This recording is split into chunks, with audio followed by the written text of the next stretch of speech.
La dernière partie de ce chapitre consacré à la transformée de la place, eh bien, va nous permettre de voir comment on va utiliser la fonction de transfert. Donc la fonction de transfert d'un système linéaire va nous permettre de prédire son comportement. Et le grand intérêt de cette fonction de transfert, c'est qu'elle est mesurable et donc nous pouvons avoir accès à la caractéristique, aux caractéristiques du système. Un système linéaire est décrit par une équation différentielle à coefficient constant et par transformée de la place, cette équation différentielle nous donne la fonction de transfert comme le rapport de deux polynômes en P, P étant la variable de la place, un polynôme au numérateur de degré n, m, et un polynôme au dénominateur de degré n. Le degré n nous donne en général l'ordre du système. On va parler, si le polynôme est de degré 1, de polynôme d'ordre de système de premier ordre. Si le polynôme est égal à, le degré du polynôme est égal à 2, on va parler de système de deuxième ordre, troisième ordre, etc., etc. Alors, avant de rentrer dans l'utilisation de la fonction de transfert, faisons un petit point entre fonction de transfert et gain complexe. Et considérons eh bien, l'espace complexe, composé donc d'un axe concernant la partie réelle et la partie imaginaire. La variable P occupe la totalité de cet axe que j'ai assuré ici en bleu. Il y a un cas particulier, c'est si je considère uniquement l'axe des imaginaires. Et si je considère l'axe des imaginaires, à ce moment-là, la variable P, elle est égale à J, la partie imaginaire, qu'on note en général oméga, parce que cet oméga, eh bien, c'est la pulsation d'un signal sinusoïdal. Et donc là, on tombe sur un trait très intéressant, c'est que si on considère le cas où P est un imaginaire pur, à ce moment-là, eh bien, la fonction de transfert eh bien, est égale au gain complexe.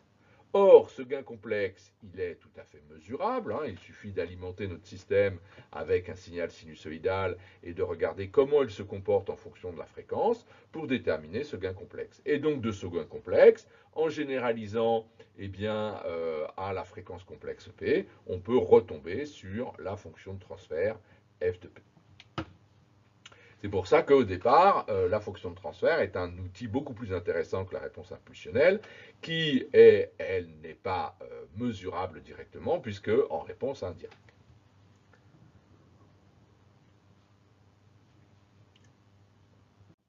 Alors, l'utilisation de la fonction de transfert, la fonction de transfert va nous permettre d'avoir accès à la réponse impulsionnelle si on en a besoin, hein, par transformée inverse de la transformée de la place. D'avoir accès au comportement temporel en réponse à une excitation, parce que si on connaît la réponse impulsionnelle, il est facile de déterminer la réponse temporelle à n'importe quelle excitation. Il suffit de faire un produit de convolution. C'est une opération un peu compliquée. En fait, on trouvera un autre moyen beaucoup plus simple, utilisable dans le cas eh bien, des systèmes linéaires qui nous concernent, c'est-à-dire ce qu'on appelle le calcul opérationnel. On reviendra là-dessus plus tard.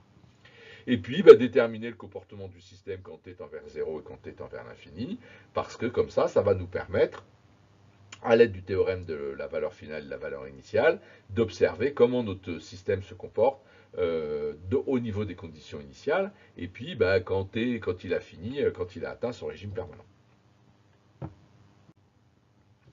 Alors, je considère une fonction de transfert. On a dit que la fonction de transfert est un rapport de polynômes.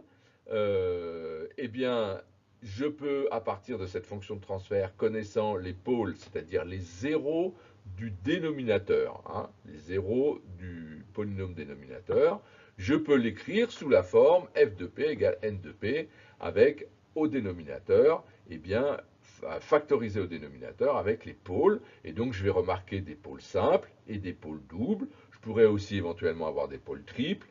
C'est des cas un peu plus rares dans lesquels on ne va pas rentrer spécifiquement. En fait, on pourra généraliser par rapport à ce qui sera présenté ici. Alors, si n est égal à m, c'est-à-dire que si le degré du numérateur est plus petit que le degré du dénominateur, eh bien, je peux réaliser une décomposition en éléments simples. Et donc, je vais arriver à cette forme-là.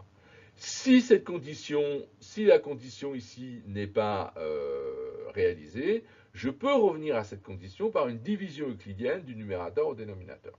Et après, on appliquera le même principe qu'on va exposer ici.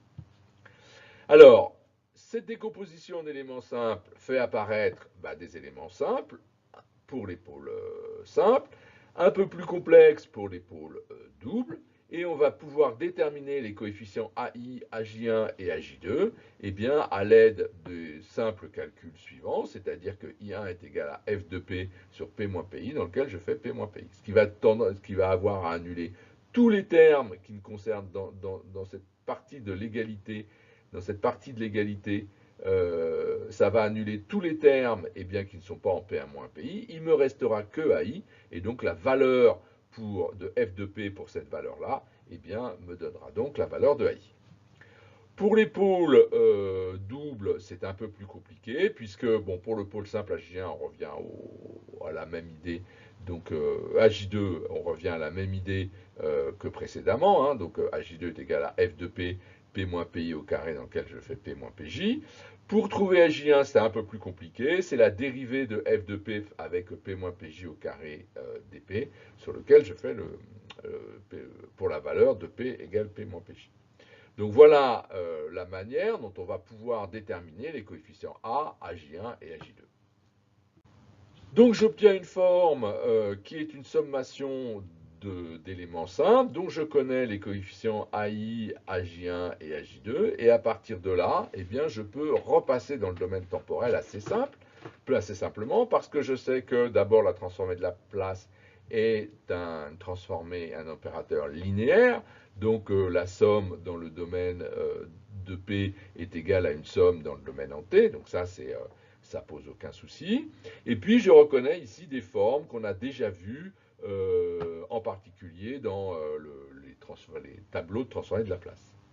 Donc la première forme va me donner une exponentielle moins PIT, et la deuxième forme, le pôle double,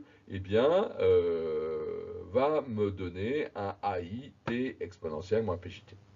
J'attire votre attention sur le fait que ces deux pôles-là peuvent être peuvent être complexes, donc posséder une partie imaginaire et une partie réelle. La partie réelle va me donner une exponentielle alpha t qu'on connaît, et la partie imaginaire va introduire quoi? Va introduire des oscillations de type sinusoïdal. Alors nous allons traiter un exemple pour voir comment on peut mettre en place les principes de calcul théorique qu'on a vu précédemment. On va considérer un système avec un pôle double, qui est en fait ici moins 1 sur P, bien évidemment. Et on va essayer de déterminer la réponse à ce système à un échelon. Donc la fonction de transfert de l'échelon est égale à 1 sur P. Donc ça veut dire que la sortie S de P, elle est égale à K sur 1 plus tau P2, donc tau P au carré. On reconnaît donc la fonction de transfert, et ce P-là, qui est en facteur, provient de E de P, qui est égal à 1 sur P. Donc, par exemple, on va essayer de déterminer quelle est la valeur initiale et la valeur finale de ce système, en réponse, bien évidemment, à un échelon. Pour la valeur initiale, on va appliquer le théorème de la valeur initiale, qui nous dit que la limite de S de t quand t tend vers 0 est égale à la limite de P S de P quand P tend vers plus l'infini.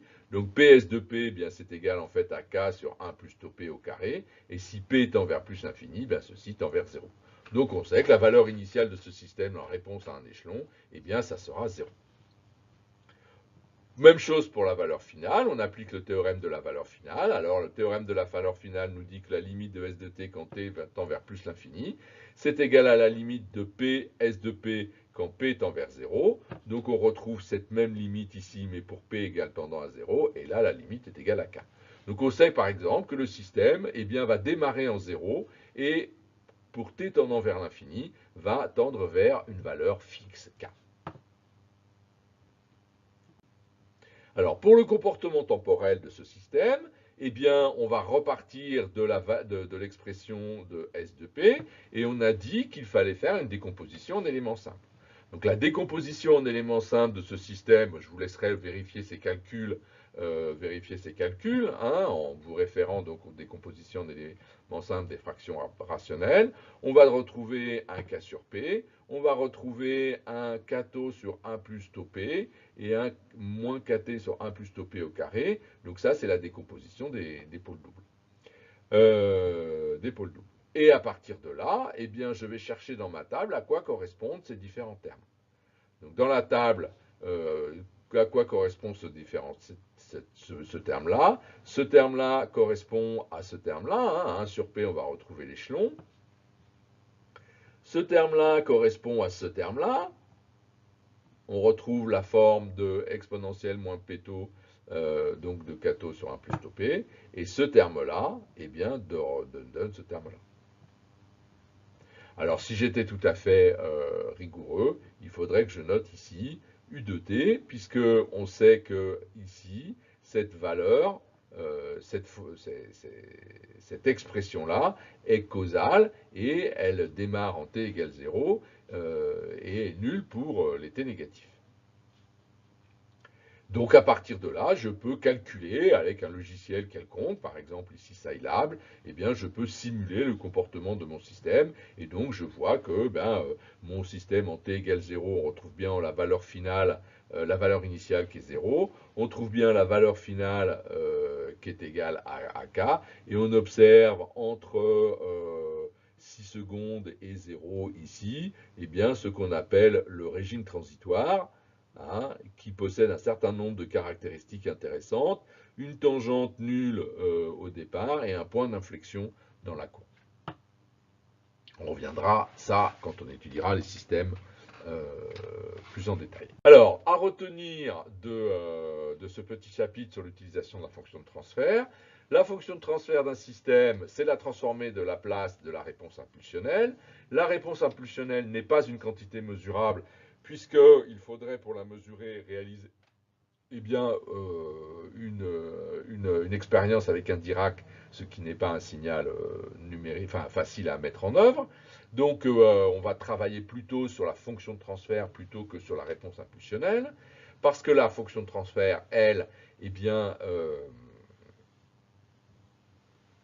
est une quantité mesurable en utilisant le fait qu'il y a une identité entre le gain complexe, c'est-à-dire le fait que P soit imaginaire pur, et puis la fonction de transfert.